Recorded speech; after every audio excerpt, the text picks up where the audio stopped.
ඉතින් ආයිබෝවන් හැම දෙනෙකුටම අපි අද ගලිගමුව ප්‍රාදේශීය සභාවේ ලේකම්තුමිය අපිත් සමග ඉන්නවා නවදක්ඛිලන්තී මහත්මිය. ඒ වගේම ගලිගමුව ප්‍රාදේශීය සභාවේ අපේ පුස්තකාලයේ මගින් මෙහෙවන ලබන විශේෂ වැඩසටහනක් වෙසක් මංගල්‍ය වෙනුවෙන් ඔබ වෙනුවෙන් ඉදිරිපත් කරන්න සූදානම් වෙන්නේ. වෙසක් මංගල්‍ය කියලා කියන්නේ ඇත්තටම අපේ බුදුන් වහන්සේ පිළිබඳව තියෙන තෙමගුල ස්මරණය කරන දවසක්. ඔබ ඒක හොඳට දන්නවා. එතකොට බුදුන් වහන්සේ කියලා කියන්නේ පරිසරයත් සමග සම්බන්ධ වුණු ඊටාම වටිනා ශාස්ත්‍රවරයෙක්. බුදුන් වහන්සේගේ උප්පත්තිය ගත්තොත් බුදුන් වහන්සේ කියන්නේ බුදුන් වහන්සේ බුදු වෙන්න කලින් අපි කියන්නේ බෝධිසත්වයන් විදිහට සිද්ධාර්ථ කුමාරයා උත්පත්තිය ලබන්නේ ලුම්බිනියේ සල් වනයේ සල් ගසක් යටතේ. ඒ වගේම බුදුන් වහන්සේ බුද්ධත්වයේ ලබන්නේ බෝධි වෘක්ෂ මූලයේදී බුද්ධ ගයාවේ. එතකොට මේ බුදුන් වහන්සේගේ සියලුම වැදගත් සම්දිස්ථාන තියෙන්නේ පළවෙනි ධර්ම දේශනාව කියන එක ගත්තොත් ධම්සක් පැවතුම් දේශනාව තියෙන්නේ අර ඉසිපතනේ මිගදාය කියන වෘක්ෂ වනයේ. ඉතින් මේ සියල්ලක්ම සම්බන්ධ වෙන්නේ පරිසරයත් සමග. එතකොට බෞද්ධ විදිහට වෙසක් මංගල්‍ය කියන එක බුදුන් වහන්සේ සිහිපත් කරගෙන සමරනකොට අපි හැම වෙලෙම අපේ පරිසරය හා සම්බන්ධව තියෙන වටිනා දේවල් එක්ක තමයි පරිසරය ආරක්ෂාවත් එක්ක තමයි අපි අපේ සැරසිලි කිරීම කළේ අපේ අතීත මුතුන් මිත්තෝ. හැබැයි අපේ සමාජයේ වෙනස් වීමත් එක්කලා මේ කාර්මීකරණය වීමත් එක්කලා අපි බොහොම කෘත්‍රිම දේවල් වලට ගිහිල්ලා තියෙනවා. ඔබ අපි හැම කෙනෙක්ම අද වෙනකොට වෙසක් කූඩයක් කියන එක කඩෙන් ගන්න. ඒ වගේම වෙසක් කූඩේ කඩෙන් ගැනීම විතරක් නෙමෙයි වෙසක් කූඩයක් සමහර විට පිට රටවලින් ආනයනය කරන තත්වයකට ගිහිල්ලා තියෙනවා. හැබැයි මේ අතරේ අපි දන්නේ නැතුවම අපේ පරිසරයත් බොහෝම ශීඝ්‍රයෙන් විනාශ වෙමින් පවතිනවා. ඉතින් පොත් කියවන පිරිසක් විදිහට මම ඔබ අමතන්නේ බොහොම අපේ සමාජයේ ඉන්න යම්කිසි බුද්ධි මට්ටමක් සහිත දරුවන් නැත්තම් වැඩිහිටියන් විදිහට පොත් කියවන පිරිස. මොකද කියවීම මිනිසා සම්පූර්ණ කරයි කියන කියමනක් තියෙනවානේ. ඒකෙන් අදහස් කරන්නේ කියවීම තුළින් පරිපූර්ණ මිනිසෙක් බිහි වෙනවා කියන්නේ. එතකොට කියවන මිනිස්සු විදිහට අපි ලෝකෙ පිළිබඳව බොහොම අවදීන් ඉන්න ඕනේ. එහෙම බලනකොට අද දවසේ වෙනකොට ලෝකේ පරිසරය කියන එක ඉතාම ශීඝ්‍රයෙන් විනාශ වෙලා ගිහිල්ලා ඔබ අහලා ඇති අද වෙනකොට අපිට ගත්තොත් මේ කරදිය අපිට තියෙනවා 70%කටත් වඩා ලෝකේ මිරිදිය තියෙන 30%කටත් වඩා අඩුවෙන්. එතකොට මේකෙන් 0.0.0.1ටත් වඩා අඩු ප්‍රමාණයක් තමයි අපිට පානීය ජලයේ විදිහට තියෙන්නේ. මේ මොකද මේ සියල්ලම සිද්ධ වෙලා තියෙන්නේ පරිසර විනාශයත් එක්ක. ඉතින් අපි ඒ අතරේ තාමත් අපි කරන්නේ මේ කෘත්‍රිම දේවල් එක්කලා කරන අපේ සැරසිලි. හොඳයි අපි වැඩි කතා කරන්නේ නැතුව අපි අපේ මාතෘකාවට පිවිසෙමු. අපි බලාපොරොත්තු වෙනවා මේ ඔබ වෙසක් සමයේදී අපේ පුංචි මග පෙන්වීමක් එහෙමත් නැත්නම් පෙළඹවීමක් විදිහට පුස්තකාලේ බොහොම උදාර පරමාර්ථයක් විදිහට විශේෂයෙන්ම අපේ ලේකම්තුමිගේ විශේෂ මග පෙන්වීමක් විදිහට අපි අපේ ප්‍රාදේශීය සභාව විදිහට අපේ ප්‍රාදේශීය සභාව වගකීමක් තමයි අපේ ප්‍රාදේශීය සභාවට ආйти පරිසරය. මොකද අපි එහෙම කියන්නේ අපි ලංකාවේ පරිසරය අපිට සංරක්ෂණය කරන්න බෑනේ. අපේ ප්‍රාදේශීය සභාවේ පරිසරය සුරක්ෂිත කිරීමේ වගකීමක් අපේ ප්‍රාදේශීය සභාවට තියෙනවා. ඉතින් ඒක සඳහා ඔබ මග පෙන්වීමක් විදිහටත් වෙසක් සැරසිල්ලක් කොහොමද පරිසරයට හානියක් කරන්නේ නැතුව පරිසරයේ තියෙන දේවල් උපයෝගී කරගෙන මේ සැරසිල්ල ස්වභාවික දේවල් වලින් බොහොම සුන්දර විදිහට කරගන්න කියන එක පෙන්වන්න තමයි අපේ සූදානම්. විශේෂයෙන්ම අපිට වැදගත්ම වෘක්ෂය මොකද්ද? ඒක තමයි කල්ප වෘක්ෂය. ඒ කියන්නේ පොල් ගස කියන එක. මේ පොල් ගසෙන් තමයි එදා අපේ සැරසිල්ල කරේ ආදි මුතුන් මිත්තෝ. අද පවා විවාහ මංගල්‍යකදී එමත් නැත්නම් පිරිත් පින්කමකදී මේ හැමතැනකදීම වගේ අපිට පුළුක් ගොබේ පොල් කොළය හැම වෙලෙම ඕන වෙනවා. ඉතින් අද දවසේ අපේ කාර්ය මණ්ඩලයේ ලේකම්තුමියගේ මෙහෙවීම මත පුස්තකාලයේ අපේ පුස්තකාලාදී ප්‍රතිනිය ඇතුළේ කාර්ය මණ්ඩලයේ මෙහෙවීමෙන් යුක්තව අපේ කාර්ය මණ්ඩලයේ ඉන්න හොඳ කලාකරුවෙක්. ඔබට තව සුළු මොහොතකින් මම එතුමාව මුණ ගැස්සෙනවා. ඊට පස්සේ එතුමාගේ තමයි මේ වැඩසටහන. එතුමා විසින් නිර්මාණය කරන බොහොම සුන්දර වෙසක් කූඩයක් හෙට දවසේ වෙසක් මංගල්‍යයේ තියෙනවා. ඔබට අද දවසේ මේක හොඳට දැක බලා ගන්න අවස්ථාවක් තියෙනවා ඒක නිර්මාණය කරන ආකාරය. ඔබට හෙට දවසේ වෙනකොට අද හවසම ඔබටත් පුළුවන් වෙයි මේ වත්තේ තියෙන පොල් ගහකින් කොලයක් කපාගෙන මේ සුන්දර වෙසක් කූඩුව හදා ගන්න. ඉතින් අපි ලේකම්තුමියත් මේ ස්ථානයේ අපිත් එක්කම රැඳී ඉන්නවා. ඔබතුමීගේ පණිවිඩයක් මොකක්ද තියෙනවද? එහෙමනම් හොඳයි. හොඳයි. එහෙමනම් අපි සුසන්ත මහත්මයාට මම බොහොම ගෞරවයෙන් ආරාධනා කරනවා මෙතන ඉඳලා මේ වෙසක් කූඩය නිර්මාණය කරන ආකාරය මුල ඉඳලම ඔබට පෙන්눔 කරන්න කියලා. හෙට දවසේ මේක ඔබට නිර්මාණය කරගන්න අවස්ථාවක් ලැබෙයි. හොඳ කලාකරුවෙක් විදිහට නම් ඔන්න අපි සුසන්ත මහත්තයට අවස්ථාව දෙනවා.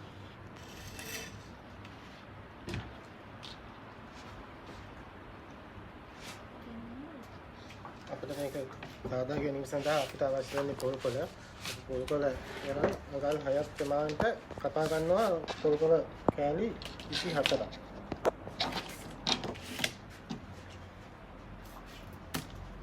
මේ කෑලි 24ක් හදා ගන්නවා. ඊට පස්සේ 24 කපා ගත්තට පස්සේ අපිට දැන් කොටු සකසා ගන්න ඕනේ. මේ හදා ගැනීම සඳහා මෙන්න මේ ඉරටු දෙක එක ළඟට තියෙන විදිහට බලපුවාම කෙලින් වගේ දෙපැත්ත ගන්නට තියෙන අංශ කණු වල තියෙන විදිහට අර අපි ස්ටේපර් මෙහෙම ගහ කරනවා. ස්ටේපර් කටු තුනක් විතර ගහ ගන්නවා. අනිත් පැත්තේ ඒ විදිහට ගහ ගන්නවා. ඒ කියන්නේ සුසන්ත මේක ලීයක් පාවිච්චි කරන්නේ නැහැ මේක නේද? පාවිච්චි කරන්නේ නැහැ පොල්කොළ පමණයි. ඊළඟ එකත් අපි ස්ටේප් එක කරගන්නවා.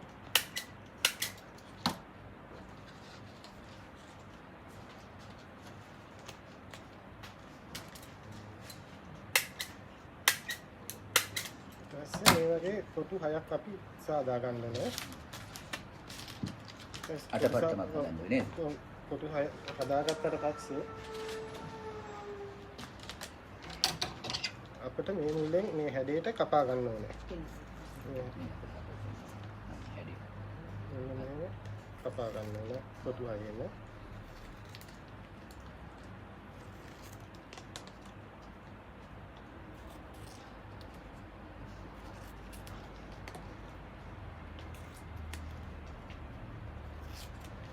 ඊට පස්සේ 6ෙම මෙහෙම කපා ගත්තට පස්සේ මේ දෙකක් ළඟට ඉරටු මේ දෙපැත්ත දෙක ගන්නට මෙතෙන්ට ලඟ වෙන්න තියලා මේක සමානව වගේ ගන්න මේ වගේ අනිත් එක අරන් මෙතන සමාන මෙහෙම වැඩි වුණොත් අපි හරියට කූඩු වෙන්නේ මේ ළඟටම වගේ එන්න සමහරවිට ත්‍රිකෝණාකාර විදිහට වෙන්නේ නේද? ඉල්ලලා මෙතනින් ස්ටේප් එක ගන්න ඕන. මේ පැත්තට ස්ටේප් එක ගන්න ඕන.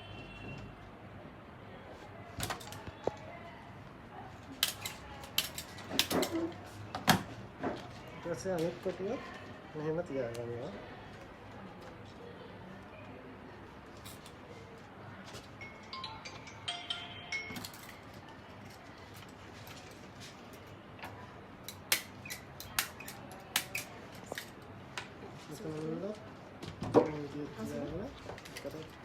ස්ටේප් එක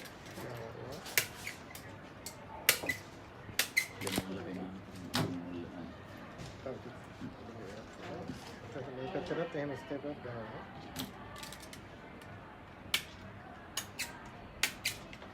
හරි. දැන්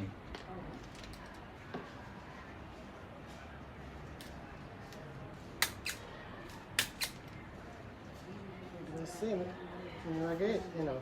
මේ විදිහට නේ. මුල්ලේ මුල්ලට තමයි මේක තියෙන්නේ ත්‍රිකෝණයක්. මේ විදිහට ආවට පස්සේ මේ වගේ දැන් අපි කොටු තුනක් ගහන්නේ අනිත් කොටු තුනක් ගහගෙන ඊට පස්සේ මේ ටික සම්බන්ධ කර ගන්න ඕනේ.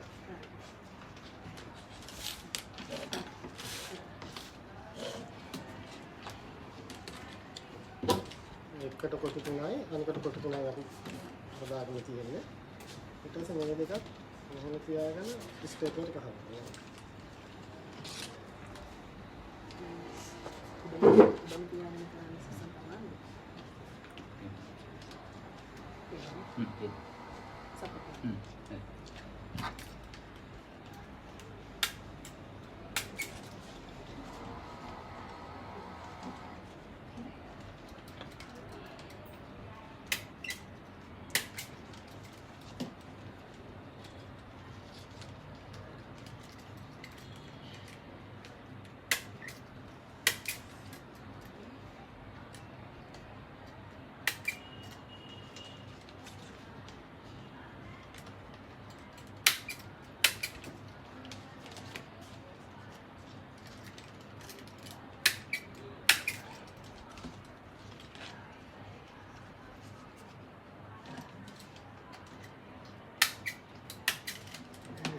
ගහලා ඉවර වුණාට පස්සේ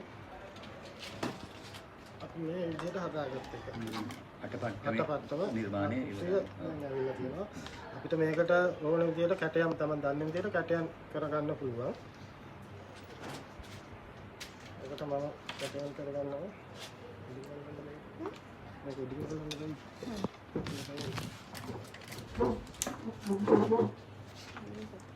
මේ තියෙන්නේ පුලුක් ගොබයක්ද? ඔව් පුලුක් ගොබ තියෙන්නේ.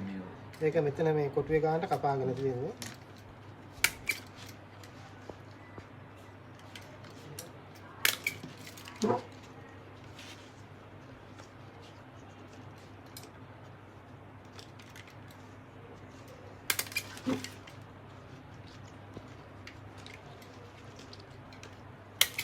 අර ඉස්සෙල්ලා කොලේ වගේ මේක දිග හරින්නේ නෑනේ. ඔව් දිග හරින්නේ නමල ගහනවා.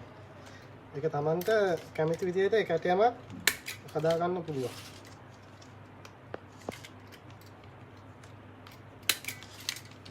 මේක එක පැත්තෙන් දාලා ආයෙත් එක පැත්තෙන් දාලා මෙහෙම ගන්න පුළුවන්.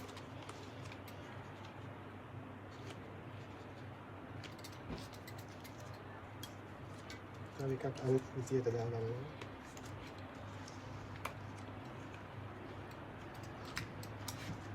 තවත් එකක් දාගන්න.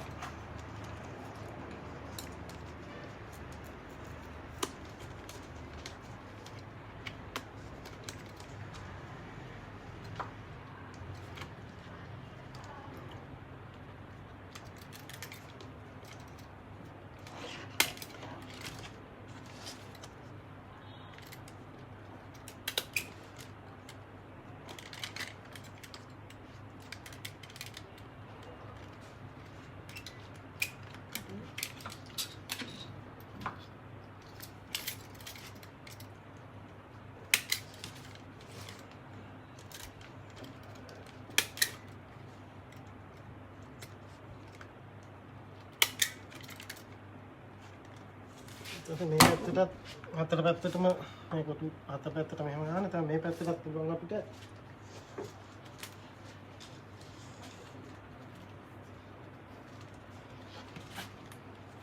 මගේ එකලා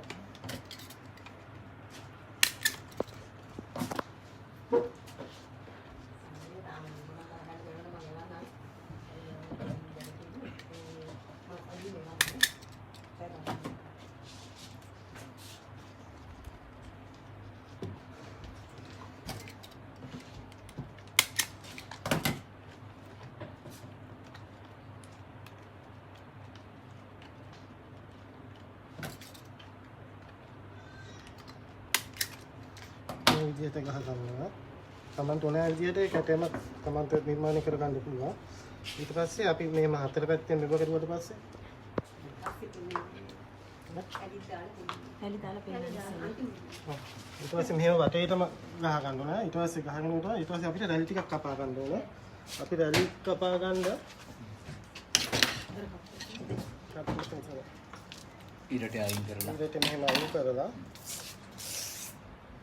ඊට පස්සේ මේක අපි දෙකට හෝ තුනට ඉරා ගන්නවා.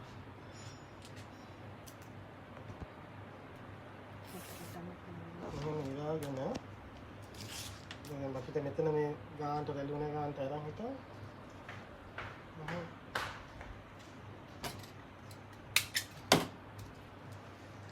විදියට ගන්න ස්ටේප් එක. මේ තියෙන විදියට රැලි හදාගත්තේ ඒවා.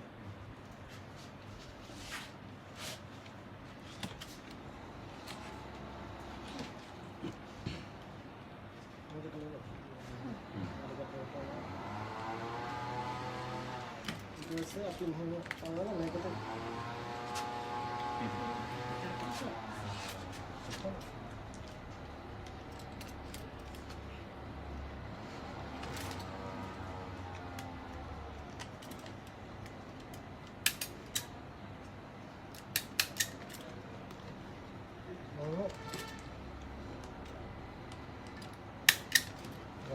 රැලි හතර පැත්තේම රැලි ටිකක් ගහ ගන්න. ඊට මේ පැත්තේ රැලි වලට මේ වගේ ගහකට රැලි දෙකක් හෝ තුනක් මේ අයිනට ගහ ගන්නවා.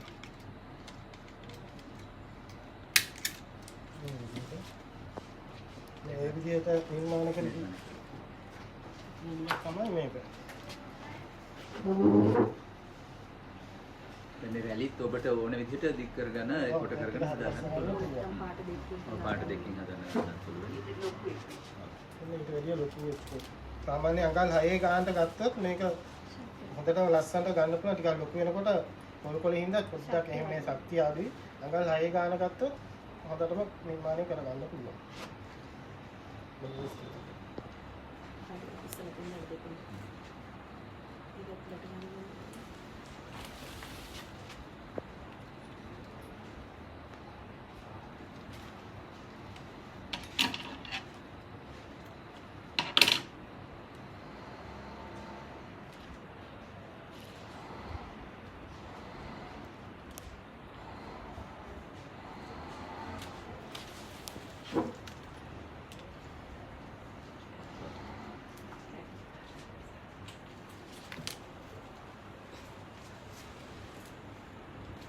මේක තමයි මේ කරපු නිර්මාණයේ නිමාව නේද? දැන් සුසන්ත මහත්මයා කියලා කියන්නේ මේ වගේ සරල නිර්මාණ නෙවෙයි. ඉතින් මගුල් පෝරු එතකොට පිරිත් මණ්ඩප වලට එහෙම තමන්ගේ නිර්මාණයන් සඳහා දායකත්වය ලබා දෙන කෙනෙක්. ඉතින් මේක මම හිතන්නේ සුසන්ත මහත්මයා කිව්වම පොඩි නිර්මාණයක්. කොහොමත් මේක හරි වටිනවා කියන්නේ ඇත්තටම අපිම මහන්සි වෙලා පොල් ගහ ළඟට ගිහිල්ලා පොල් කොලයක් කපාගෙන ඇවිල්ලා පුලුත් කොලයක් කපාගෙන ඇවිල්ලා අපි වාඩි වෙලා ඒ පටන් ගත්ත මොහොතේ ඉඳලාම අපේ හිතේ තියෙන මේ ශ්‍රද්ධාව නැත්නම් භක්තිය කියන හැඟීමත් එක්කම තමයි අපි මේ වැඩේ කරන්නේ. ඒක තමයි හරිම වටින්නේ. ඊට පස්සේ මේක දවසක් දෙකක් තුනක් හතරක් යනකොට ඔබ මේක පත්තු කරාට පස්සේ ඕනනම් ඔබට පුළුවන් ඉටිපන්දමක් ගහන්න නැත්නම් මේ බල්බ් එකට දාන්නත් පුළුවන් මේක සම්බන්ධ කරන්නේ සුසන්ත. එතකොට දවස් දෙකක් තුනක් යනකොට ඔබට පෙනේ මේක මැලවිලා යනවා, කොළ ගැලවිලා යනවා. ඇත්තටම වෙසක් කූඩකින් පෙන්වන්න හදන්නේ ජීවිතයේ අනිත්‍යතාවය.